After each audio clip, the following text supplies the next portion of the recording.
അങ്ങനെ ഒരു നീണ്ട യാത്രൻ്റെ വിശേഷങ്ങൾക്ക് ശേഷം അടുത്ത വീഡിയോ ആയിട്ട് ഞാൻ വന്നതാണ് കേട്ടോ. ഇന്നത്തെ വീഡിയോ എന്താണെന്ന് നിങ്ങൾക്ക് അറിയാൻ മതിയാവും സ്വാഭാവികമായിട്ടും. തിരിച്ചിവിടെ എത്തിയാലുള്ള ആ ക്ലീനിങ്ങും കാര്യങ്ങളും ഒക്കെ ആണ് കേട്ടോ. എൻ്റെ അടുപ്പിൻ്റെ അവസ്ഥയൊക്കെ കണ്ടോ, ആകെ അലങ്കോലായി കിടക്കുക. ഇതൊക്കെ ഇനി ഒന്നിന്ന് സ്റ്റാർട്ട് ചെയ്യണം. മൊത്തത്തിലൊന്ന് അടിച്ചു തുടച്ച് നന്നാക്കാനുണ്ട്. അതേപോലെ കൊണ്ടുവന്ന സാധനങ്ങളും ഒക്കെ പരന്നെടുക്കുകയാണ്. അതൊക്കെ നല്ലപോലെ എടുത്തു വെച്ച് ഇതൊരു വീടാക്കി കൊണ്ടുവരാനുണ്ട്. എല്ലാ സ്ഥലത്തും പൊടി പിടിച്ച് കിടക്കുകയാണ്. പൊടി ഇല്ലാത്ത ഒരു സ്ഥലവും ഇല്ല കേട്ടോ. പറയുമ്പോൾ എല്ലാം നല്ലപോലെ പൂട്ടിയൊക്കെ വെച്ചിട്ടാ പോയത്. പക്ഷെ എല്ലായിടത്തും പൊടിയായിന്. ഇനി പൊടി ഇല്ലാത്തൊരു സ്ഥലവും ഇല്ല. ഞാൻ കുറച്ചു നേരം ഇവിടെ ഇരുന്ന് ഇങ്ങനെ ആലോചിച്ച് എവിടുന്ന് തുടങ്ങുന്ന ഒരു ഐഡിയ ഇല്ല. അതങ്ങനെ കുറച്ചു നേരം ഇരുന്നേ. ഒന്നാമതാണെങ്കിൽ എനിക്ക് തീരെ വയ്യ. ഇന്ന് രാവിലെ നീച്ചപ്പം ഭയങ്കര പനിയും ജലദോഷവും ഒക്കെ ആയിട്ട് തലവേദനയും ഒക്കെ ഉണ്ട്. പക്ഷേ ഇതിങ്ങനെ പരന്നെടുക്കണേ കാണുമ്പോൾ കിടക്കാനും തോന്നണില്ല. ആകെ എന്തൊക്കെ ഒരു അവസ്ഥയാണ്. പിന്നെ ഇപ്പോൾ എന്തായാലും റമളാനൊക്കെ അല്ലേ വരാൻ പോണത്. അപ്പം അതിൻ്റെ നനച്ചുളിയും ഈ വന്ന ഇതും ക്ലീനിങ്ങും ഒക്കെ കൂടെ അങ്ങോട്ട് ഒപ്പരാവട്ടെ എന്ന് വിചാരിച്ച്. ഇനി നനച്ചുളി എന്ന് പറഞ്ഞിട്ട് വേറെ ഒന്നും ചെയ്യേണ്ട ആവശ്യമില്ലല്ലോ. ഇപ്പം തന്നെ മൊത്തത്തിൽ അങ്ങോട്ട് ക്ലീൻ ആക്കാമെന്ന് വിചാരിച്ചു. ഇന്നൊരു ദിവസം കൊണ്ട് കംപ്ലീറ്റ് ആക്കണം എന്നൊക്കെ ഉണ്ട്. പക്ഷെ കഴിയുമെന്ന് അറിയില്ല. ഞാൻ ഒറ്റയ്ക്ക് നിന്നാൽ എന്തായാലും കംപ്ലീറ്റ് ആക്കാൻ കഴിയൂല. അതുകൊണ്ട് ഞാൻ മക്കളെയും ഒക്കെ വിളിച്ചിണ്. ഓല ഡ്രസ്സുകളൊക്കെ ഓലോട് തന്നെ മടക്കി വെക്കാൻ പറഞ്ഞു.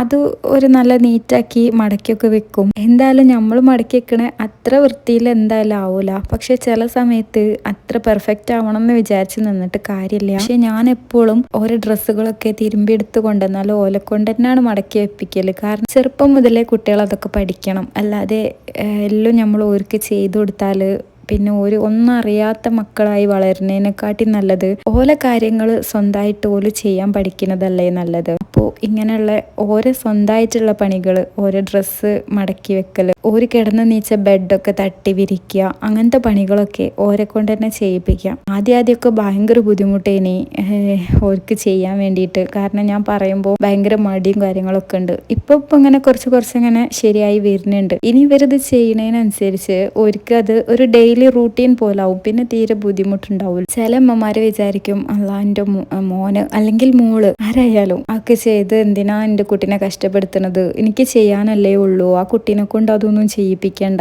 അങ്ങനൊക്കെ തോന്നും. പക്ഷെ നമ്മൾ ശരിക്കും ഒന്ന് ആലോചിച്ചാല് ഇപ്പൊ നമ്മൾ ആ കുട്ടീനെ അങ്ങനെ ചെയ്യണ്ടെന്നൊക്കെ പറഞ്ഞാണ്ട് ആക്കിയിട്ട് പിന്നെ ഒരു വലുതാവുമ്പോൾ ഓർക്കത് ചെയ്യാൻ കഴിയൂല. കാരണം ഓര് വളർന്നു വന്നത് ചെയ്യാതാണ് വളർന്നു വന്നത്. അപ്പോൾ വലുതാവുമ്പം ഓർക്കിങ്ങനെ നമ്മൾ കേട്ടില്ലേ ചുട്ടയിലെ ശീലം ചുടല വരെയെന്ന്. നമ്മൾ ചെറുപ്പത്തിൽ ശീലിക്കുന്നതാണ് നമ്മൾ എത്ര വലുതായാലും ഉണ്ടാവുക.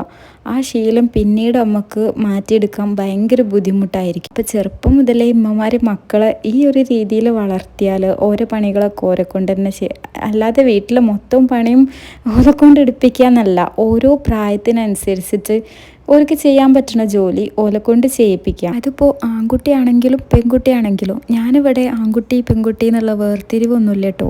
വീട്ടിലെ ജോലി എന്ന് പറഞ്ഞാൽ ആ വീട്ടിലുള്ള എല്ലാവരെയും ഉത്തരവാദിത്തമാണ്. അപ്പം മക്കൾ ചെറുപ്പത്തിലെ ഓരെ കൊണ്ട് ഓരോ പ്രായത്തിനനുസരിച്ചിട്ട് ഓരോരോ ജോലികൾ ചെയ്ത് ശീലിക്കുകയാണെന്നുണ്ടെങ്കിൽ നാളെ ഇനിയിപ്പോൾ ഒരു ഏത് സ്ഥലത്ത് പോയാലും എവിടെ പോയാലും ഓർക്ക് ജീവിക്കാൻ കഴിയും. ഒരു ബേസിക് കുക്കിംഗ് പോലും അറിയാതെ പെട്ടെന്ന് വേറൊരു സ്ഥലത്തേക്ക്, കുട്ടികളെ കാര്യം അല്ല ഞാൻ പറയണേ, കുറച്ച് വലുതായി ഇങ്ങനെ പണികളൊന്നും ചെയ്യാതെ പഠിപ്പ് മാത്രമായിട്ട് വലുതായി വന്ന് വേറൊരു സ്ഥലത്തേക്കൊക്കെ പോകേണ്ടി വന്നാൽ ആ കുട്ടികളെക്കാളും എന്തുകൊണ്ടും അവിടെ ജീവിക്കാനും നല്ലപോലെ ജീവിക്കാൻ കഴിയുക ഇതൊക്കെ ശീലിച്ച് വന്ന കുട്ടികൾക്കായിരിക്കും. ഓർക്ക് ഏത് സ്ഥലത്ത് പോയാലും ഓല കാര്യങ്ങൾ നോക്കാനും ഓല ചുറ്റുപാട് നോക്കാനും ഓൾക്ക് അറിയണോണ്ട് തന്നെ ഓർക്ക് അവിടെ വലിയ ബുദ്ധിമുട്ടില്ലാതെ ജീവിക്കാൻ കഴിയും. അപ്പോൾ നമ്മളൊന്ന് ആലോചിച്ച് നോക്കുക, നമ്മൾ കുട്ടികളെ നമ്മൾ പഠിപ്പിക്കുന്നതിൻ്റെ കൂടെ തന്നെ ഇങ്ങനത്തെ കാര്യങ്ങളും പഠിപ്പിക്കാൻ ശ്രദ്ധിക്കുക. അപ്പം ഞാൻ ക്ലീനിങ്ങിൻ്റെ കാര്യം പറഞ്ഞ് എവിടേക്കോ എത്തിപ്പോയിന്. എന്തായാലും ഈ വർത്താനം ഞാൻ ഇവിടെ വെച്ച് നിർത്തുകയാണ്. ഏകദേശം ക്ലീനിങ് ഒക്കെ കഴിഞ്ഞിന്. ആരോ ഒന്ന് എന്നോട് ജ്വല്ലറി കളക്ഷൻസ് കാണിക്കുമോ എന്ന് ചോദിച്ചിന് കേട്ടോ. ഇന്ത്യയിൽ അങ്ങനെ ഗോൾഡ് ഐറ്റംസ് ഒന്നും ഇന്ത്യയിൽ അങ്ങനെ ഇല്ല. പക്ഷേ ഞാൻ എൻ്റെ വാർഡ്രോബ് ടൂറിൻ്റെ വീഡിയോ എടുത്ത് വെച്ചേനെ. നാട്ടിലത്തത്. അപ്പോൾ അതിൽ ഞാൻ പറയുന്നുണ്ട് എന്നാണ് എനിക്ക് തോന്നണത്. കുറച്ച് ജ്വല്ലറീസ് ഒക്കെ കാണിക്കുന്നുണ്ട്. ആ വീഡിയോ എന്തായാലും വൈകാതെ വരും കേട്ടോ. ഇപ്പോൾ ഈ കാണുന്ന ആ ഗോൾഡ് ബോക്സിൻ്റെ അടുത്തുള്ള ഒരു പേര് എഴുതി ചെയിൻ കണ്ടോ, അത് പൊട്ടിയതാണ്. ഇലുവിൻ്റെ ഇപ്പം നാട്ടിൽ നിന്ന് വരുമ്പോൾ വാങ്ങിയില്ലേ, ഇലുവിന് ചെയിൻ മാറ്റിച്ച് വാങ്ങിയെന്ന് പറഞ്ഞ ആ വീഡിയോയിൽ ഞാൻ പറഞ്ഞിട്ടുണ്ടേനി. അത് വീണ്ടും പൊട്ടിയിട്ടോ. അപ്പോൾ ഇനിയിപ്പോൾ ഇത് വിളക്കിക്കാനൊക്കെ ഉണ്ട്.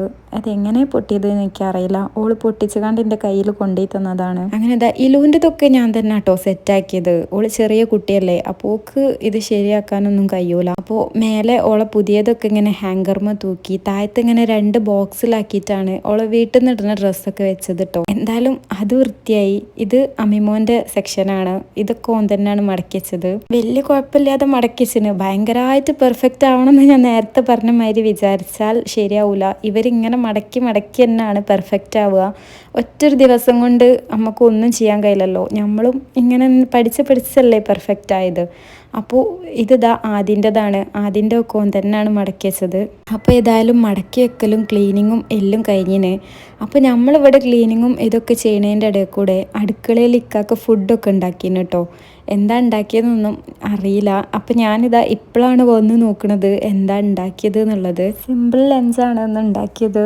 ചോറും ഉരുളക്കിഴങ്ങിൻ്റെ ഉപ്പേരി, പരിപ്പ് താളിച്ചതും. ഇതാണ് കേട്ടോ ഇന്ന് ലഞ്ച്. ഇന്നത്തെ ക്ലീനിങ്ങും കുക്കിങ്ങും ഒക്കെ ഒരുമിച്ച് അങ്ങോട്ട് കഴിഞ്ഞിട്ടോ. ക്ലീനിങ് കംപ്ലീറ്റ് ആയിട്ടില്ല, ഇന്നത്തത് കഴിഞ്ഞിട്ടുള്ളൂ. ഇന്ന് എടുക്കാൻ നിന്നാൽ ശരിയാവൂല. അപ്പോൾ ഇനിയിപ്പോൾ കിച്ചൺ ക്ലീനിങ് ഉണ്ട്. കിച്ചണിലേക്ക് വന്നിട്ടില്ല. ബാക്കി വീട് മൊത്തം ക്ലീൻ ചെയ്ത് കഴിഞ്ഞിന്. ഇനി കിച്ചണാണുള്ളത്. കിച്ചണിൽ പാത്രങ്ങളൊക്കെ കേകിയെടുത്ത് വെക്കാനും മൊത്തത്തിലൊരു ക്ലീനിങ് ചെയ്യാനുണ്ട്. ഇമ്മ സൽക്കാരത്തിന് വിളിച്ചൊരു വീഡിയോ ഉണ്ടേനി. അതിൽ ഞാൻ പറഞ്ഞേനി അമ്മിമോൻ്റെ ബർത്ത്ഡേക്ക് ഇമ്മ ഒരു ഗിഫ്റ്റ് കൊടുത്തയച്ചെന്നുള്ളത് കേട്ടോ. അപ്പോൾ ഇത് ഇമ്മ ഇങ്ങനെ കവറിലാക്കിക്കാണ്ട് തന്നതാണ്. ഇജി അവിടെ എത്തിയിട്ട് ബോക്സിലൊക്കെ ആക്കി ഹാമ്പർ പോലെ ആക്കി സെറ്റ് ചെയ്യണം എന്ന് പറഞ്ഞുകൊണ്ട് അത് ചെയ്യാനൊരു സമയമൊന്നും കിട്ടിയിട്ടില്ല. സുഖമില്ല അതും ഒക്കെ ആയിട്ട്. അപ്പം ഞാൻ വിചാരിച്ച് എന്ത് ചെയ്യാം, ഇതൊക്കെ കൂടെ ഇവിടെ വെച്ച് മൂടി ഒരു ഷോളോ എന്തെങ്കിലും ഇട്ട് മൂടി വെച്ചിട്ട് ഓനെ വിളിച്ച് കൊണ്ടുവന്ന് അത് എടുക്കാൻ പറയുമ്പോൾ ഓനിത് കാണും. അപ്പോൾ അങ്ങനെ സർപ്രൈസ് ചെയ്യിപ്പിക്കാമെന്നാണ് ഇപ്പം ഞാൻ വിചാരിച്ചുകൊണ്ടിരിക്കുന്നത്. അപ്പോൾ ഞാനിപ്പോൾ ഇത് എന്തൊക്കെയാണെന്നുള്ളത് ഞാൻ ആദ്യം ഒന്ന് നോക്കുകയാണ്. കിൻഡർ ജോയ് ഷർട്ട്, പിന്നെ ഈ ഒരു ഫോട്ടോ വെക്കണ ഈ ഒരു ഫ്രെയിം കേട്ടോ. ഈ ഫ്രെയിം നല്ല രസമുണ്ടേനി. കാരണം നമുക്ക് ഫോട്ടോസ് ഇങ്ങനെ മാറ്റി മാറ്റി ഇട്ട് കൊടുക്കാനൊക്കെ പറ്റും ഇതിൽ. ഈ ഒരു ഫോട്ടോ വെച്ചിട്ടുള്ള ഒരു ഫ്രെയിമും ആണ് ഉമ്മ കൊടുത്തയച്ചിട്ടുള്ളത്. ഇനിയിപ്പോൾ ഇതൊക്കെ സെറ്റ് ചെയ്ത് ഞാനിതാ നേരത്തെ പറഞ്ഞ പോലെ ഈ ഷോള് വെച്ച് ഇങ്ങനെ മറച്ച് കണ്ട് ഓനെ വിളിക്കാൻ പോവാണ്. ഈ ഒരു വീഡിയോ ഇങ്ങനെ ലൈവായിട്ട് ഇടണം എന്ന് ഞാൻ വിചാരിച്ചിനി കേട്ടോ. ഞാൻ ഇപ്പോൾ ഓനെ വിളിച്ചുകൊണ്ട് നിൽക്കുകയാണ് ഈ റൂമിലേക്ക് വരാൻ വേണ്ടിയിട്ട്. പക്ഷേ എൻ്റെ സൗണ്ട് തീരെ ശരിയില്ല. ഞാൻ പറഞ്ഞില്ലേ പനിയും ജലദോഷമൊക്കെ ആയിട്ട് സൗണ്ട് എന്തോ ഒരു മാതിരി ഉണ്ട്. അപ്പം അതുകൊണ്ട് ഞാൻ ആ സൗണ്ട് ഇതിൽ നിന്ന് ഒഴിവാക്കിയിട്ടോ. ഓനക്ക് മനസ്സിലായിന് ഇന്ന് ഓൻ്റെ ബർത്ത്ഡേ ആണ്. അപ്പം അതുകൊണ്ട് തന്നെ ഓനക്ക് ഞാനെന്തോ ഗിഫ്റ്റാക്കി വെച്ചതാണെന്നാണ് ഓൻ ആദ്യം വിചാരിച്ചത്. പിന്നെ ഞാൻ പറഞ്ഞ് എനിക്ക് റസ്യമ്മ കൊടുത്തയച്ചതാണ് നാട്ടിൽ നിന്ന്. റസ്യമ്മ പറഞ്ഞാൽ എൻ്റെ അമ്മനെ അങ്ങനെ വിളിക്കുക. അപ്പോൾ റസ്യമ്മ കൊടുത്തയച്ചതാണ് എനിക്ക് നാട്ടിൽ നിന്ന് അങ്ങനെയൊക്കെ പറഞ്ഞ് പിന്നെ ഓൻ അതൊക്കെ ഇട്ടുകാണ്ട് ഉമ്മക്ക് ഫോട്ടോസും വീഡിയോസും ഒക്കെ അയച്ചു കൊടുത്ത് അത് പൊട്ടിച്ച് ഓനക്ക് കിട്ടിയ ഓൻ്റെ എക്സ്പ്രഷൻ എന്താണെന്നൊക്കെ അറിയാൻ വേണ്ടിയിട്ട്. പക്ഷേ ഇവൻ്റെ അടുത്ത് നിന്ന് അങ്ങനെ എക്സ്പ്രഷനൊന്നും നമ്മൾ പ്രതീക്ഷിക്കരുത്. കാരണം ഓൻ അങ്ങനെ എക്സ്പ്രസ് ചെയ്യുന്ന ഒരാളല്ല. ഞാനിതൊക്കെ ചെയ്യുന്നത് കണ്ടിട്ട് ഇലു ഓനക്കൊരു സർപ്രൈസ് ഉണ്ടാക്കുകയാണ് എന്നൊക്കെ പറഞ്ഞുകൊണ്ട് കവറിൽ എന്തൊക്കെയോ ഇട്ടുകാണ്ട് ഓളെ ഗിഫ്റ്റാണെന്ന് പറഞ്ഞ് ഓനക്ക് കൊണ്ടുപോയി കൊടുത്തതാണ്. അപ്പോൾ നമ്മൾ ചെയ്യുന്നത് കണ്ടിട്ടാണ് മക്കൾ പഠിക്കുക എന്നുള്ളതിൻ്റെ ഒരു ഉദാഹരണം കേട്ടോ അത്. ഓളെ കൊണ്ട് കഴിയണ എന്തൊക്കെയോ അതിലിട്ട് കണ്ട് ഓനക്ക് ഗിഫ്റ്റാക്കി കണ്ട് കൊണ്ടുപോയി കൊടുത്തത്. പ്രത്യേകിച്ച് ഒന്നുമില്ല. ഓളെ LKG ഓളെ ബുക്കും കുറച്ച് പെന്നും കുറച്ച് സ്കെച്ചും പിന്നെ ഒരു പേപ്പറിൽ എന്തോ ഒരു ചിത്രം വരച്ചത് ആക്കിക്കാണ്ട് അങ്ങനെ കൊണ്ടുപോയി കൊടുത്തണ്. പക്ഷെ എന്തായാലും ഓളത് ചെയ്തില്ലേ. അത് ചെയ്തത് എന്താ നമ്മൾ ചെയ്യണേ കണ്ടിട്ട്. അപ്പം മക്കളെ നമ്മൾ ഉപദേശിക്കണതിനെക്കാട്ടി നല്ലത് അതുപോലെ എങ്ങനെ ആവണമെന്ന് നമ്മൾ ആഗ്രഹിക്കണോ അത് നമ്മൾ ചെയ്ത് കാണിച്ചു കൊടുക്കുക. അപ്പോൾ ഓരത് ഓട്ടോമാറ്റിക്കലി